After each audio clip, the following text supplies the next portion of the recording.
Assalamualaikum warahmatullahi wabarakatuh. Selamat siang seluruh para mahasiswa sekalian. Ketemu kembali di materi berikutnya di mata kuliah kecerdasan buatan. Kita kemarin belajar tentang dasar ruang pengetahuan. Dan sekarang kita akan masuk kepada masalah dan ruang masalah. Ya, para mahasiswa sekalian, seperti materi yang sudah saya share pada bab kedua, yaitu tentang penentuan ruang dan masalah. Baik, para mahasiswa sekalian, kalau komputasi konvensional, kita ini memerintahkan komputer bagaimana menyelesaikan satu masalah terstruktur, step by step, sampai komputer menyelesaikan satu masalah berdasarkan satu algoritma tersusun jelas. Kemudian algoritma tersebut diterapkan pada komputer.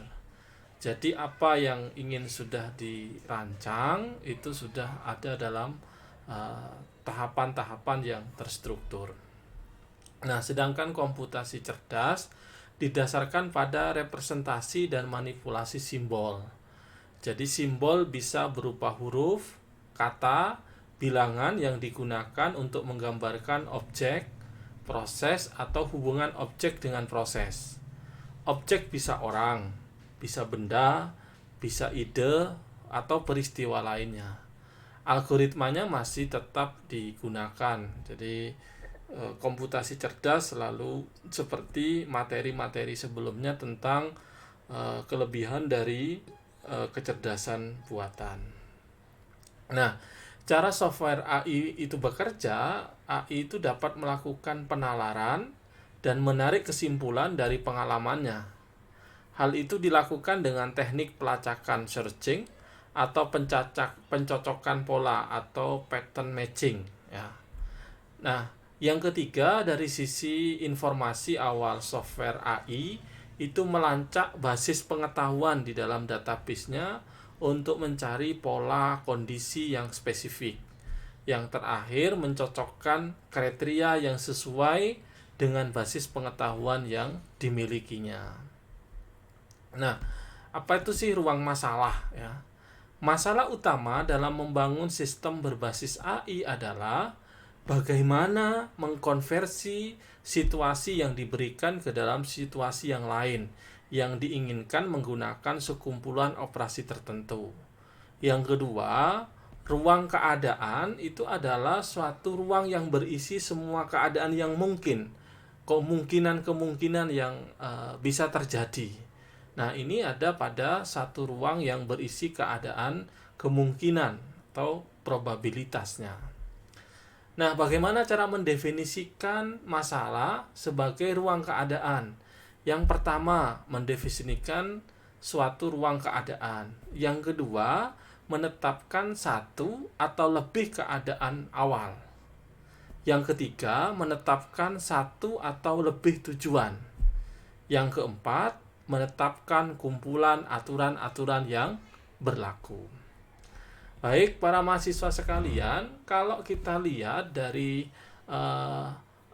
permasalahan atau ruang masalah, jika satu permasalahan dideskripsikan dengan menggunakan representasi yang tepat, maka dapat dipastikan bahwa permasalahan tersebut dapat diselesaikan. Jadi, kata kuncinya adalah ketepatan menentukan permasalahan yang mau diselesaikan. Kedua, dengan merepresentasikan yang tepat, akan didapatkan jawaban yang tepat pula terhadap satu masalah tersebut.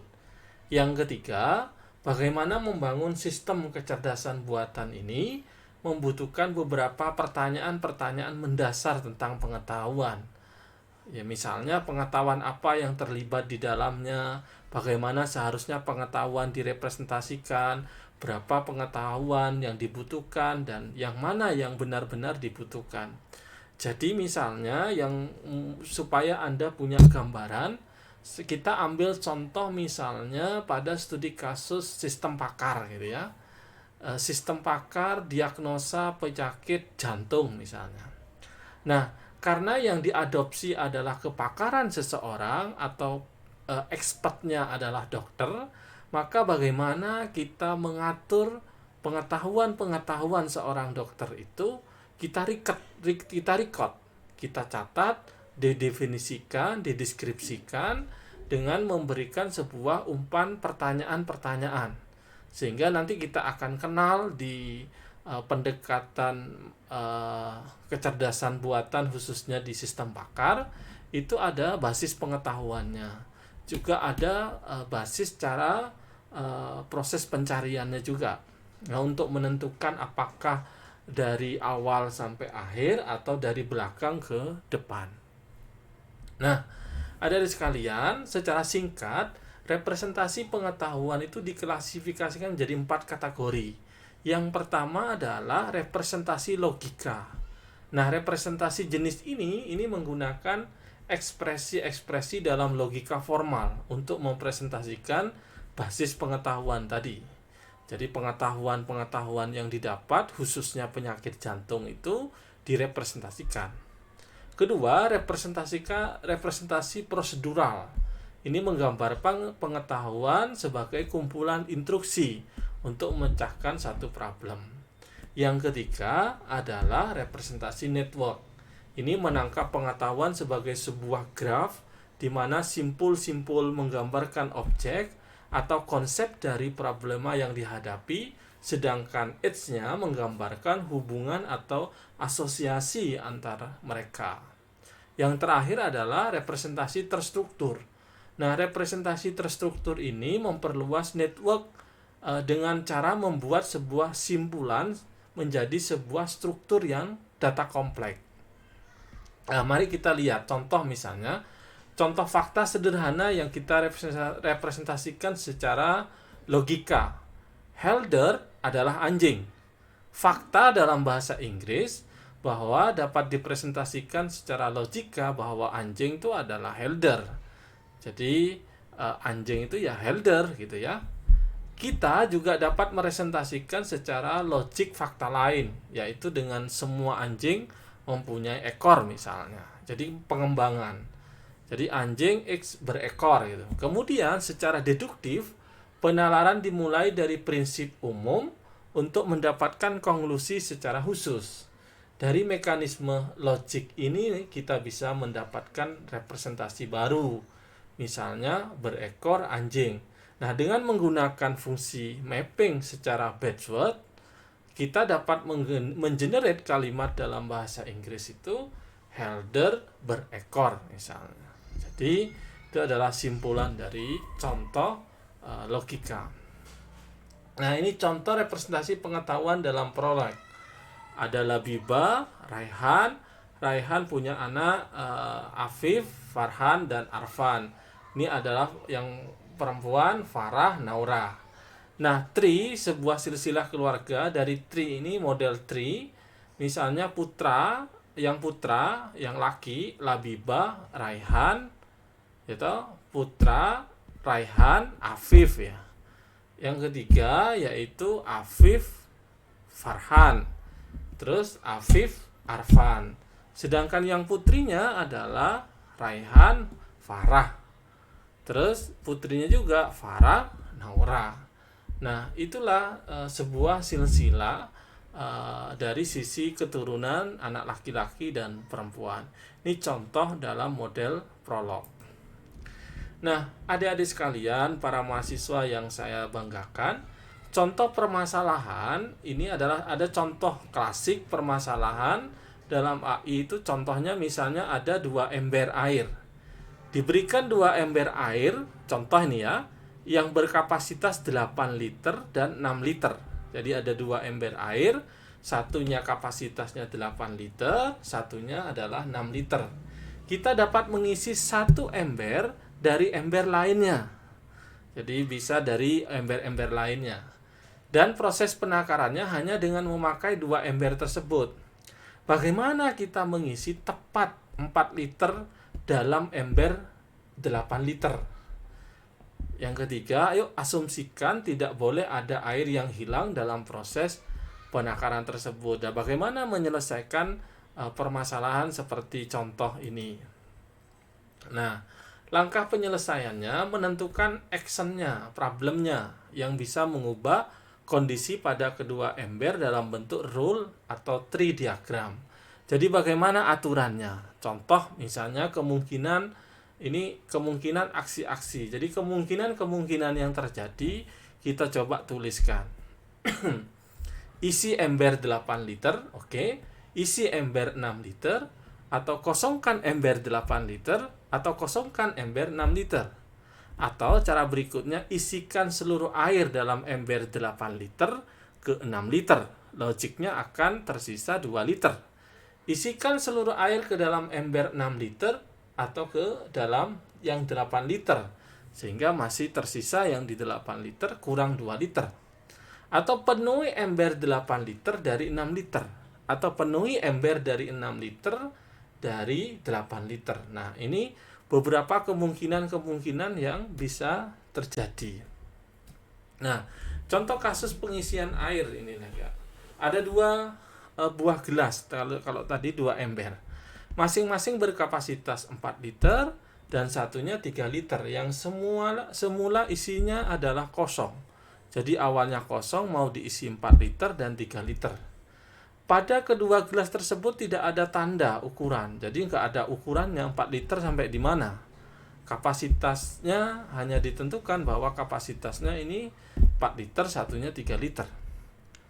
Nah, ada sebuah keran yang digunakan untuk mengisi air nih, contohnya seperti gambar 2.1 ini. Pertanyaannya adalah bagaimana kita dapat mengisi tepat 2 liter air pada gelas berkapasitas 4 liter dan 3 liter air pada gelas berkapasitas 3 liter air. Nah, bagaimana kemungkinan itu? Ya, kita susun secara sistematis.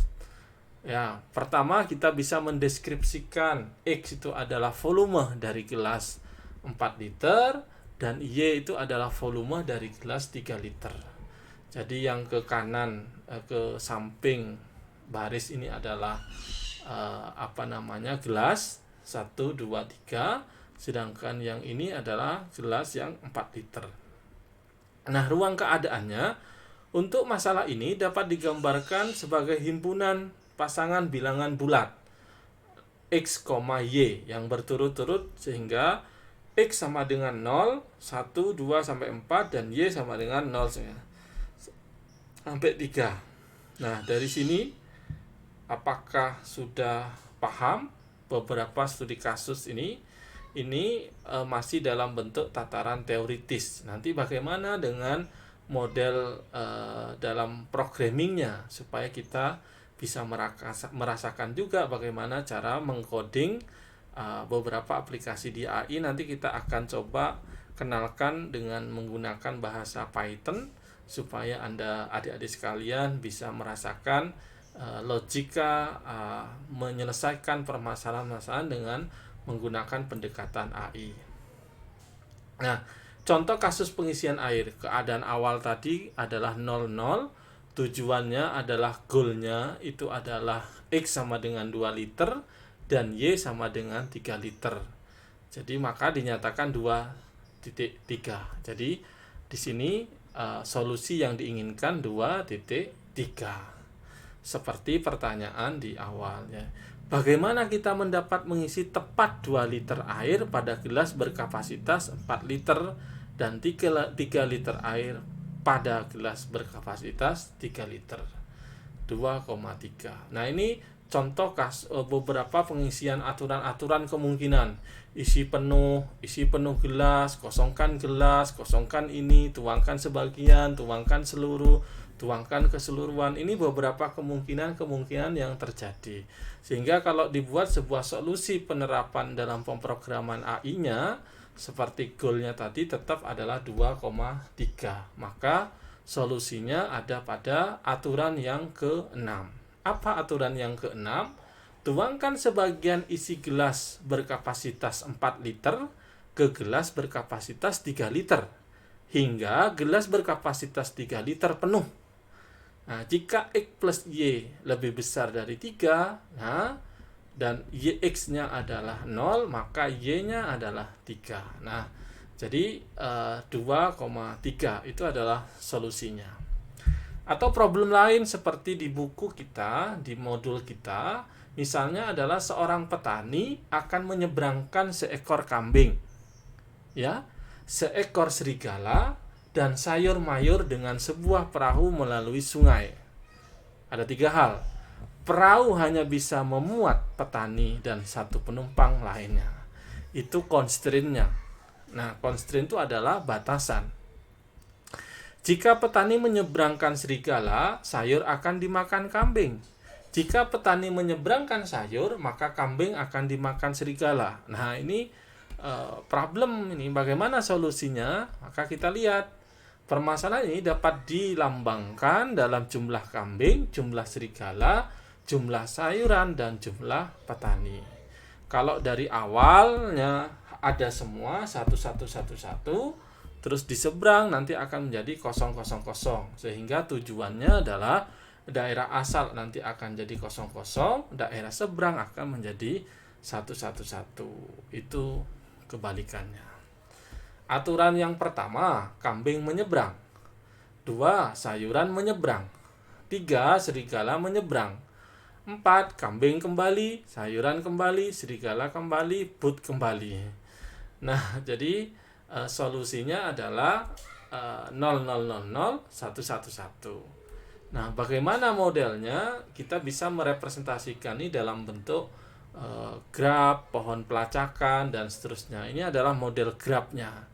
Jadi model grafnya seperti ini, model pohon pelacakannya seperti ini, nanti bermodel seperti model tree. Nah, pertimbangan pembangunan sistem ini, adik-adik sekalian, yang pertama harus mendefinisikan masalah yang tepat. Berulang-ulang kali saya sebutkan, mendefinisikan masalah yang tepat akan memberikan solusi yang tepat. Kedua, menganalisis masalah tersebut serta mencari beberapa teknik penyelesaian. Yang ketiga, merepresentasikan pengetahuan untuk menyelesaikan masalah. Terakhir, memilih teknik penyelesaian masalah yang terbaik. Nah, kita harus menggarisbawahi bahwa ada 4 metode penyelesaian masalah. Yang pertama adalah pencarian, searching.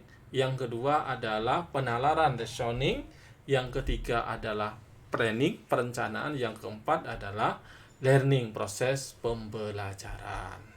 Nah, metode pencarian, pelacakan ini sangat penting bahwa hal penting dalam menentukan keberhasilan dalam sistem artificial intelligence adalah kesuksesan dalam mencari solusi.